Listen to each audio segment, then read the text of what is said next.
Pierre, je commence avec vous. Donc un peu plus de la moitié se déclarent convaincus par ces prises de parole du gouvernement, par cette incitation du gouvernement à reprendre les gestes barrières. Est-ce que c'est étonnant? Est-ce qu'on n'aurait pas pu s'attendre plutôt à un ras-le-bol de la part des Français? Si, moi je suis un peu comme vous, j'ai été un petit peu surpris par les résultats de ce sondage.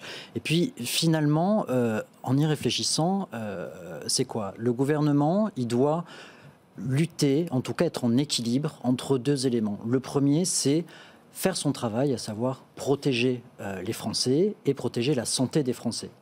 Et d'un autre côté, préserver les libertés fondamentales. Et on a vu lors des différentes vagues de Covid que plus on enchaînait les restrictions, eh bien, plus les Français, une certaine partie des Français, refusaient tout ça.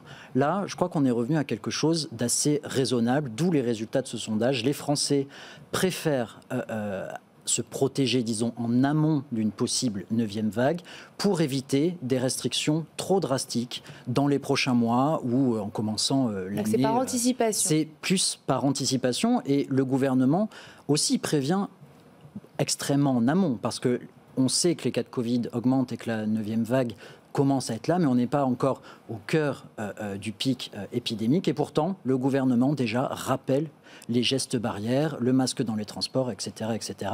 Donc ça veut bien dire qu'il y a, au-delà de l'effet d'annonce, la volonté en amont de protéger les Français. Antoine Leron, c'est quoi votre déduction ? Oui, je rejoins ce que disait Pierre. En fait, ce qu'on observe, c'est qu'il y a une prise de conscience des Français de la gravité de la situation sanitaire et sans doute aussi de l'épuisement des soignants auxquels nous on fait face auprès des 2500 établissements qu'on accompagne chez Hublot.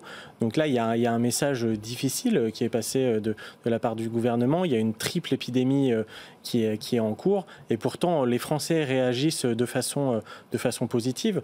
Donc c'est rassurant à la fois pour faire face à l'épidémie et rassurant aussi pour la situation de l'hôpital et des établissements de santé qui sont au bord de la rupture. Mais en fait, c'est parce que, au fond, le gouvernement n'oblige personne. C'est ça qui fait que c'est accepté. C'est-à-dire que par rapport à ce qu'on a eu ces dernières années, où tout d'un coup, à partir du temps, c'était obligatoire, il y avait des restrictions, des obligations de porter le masque là ou là.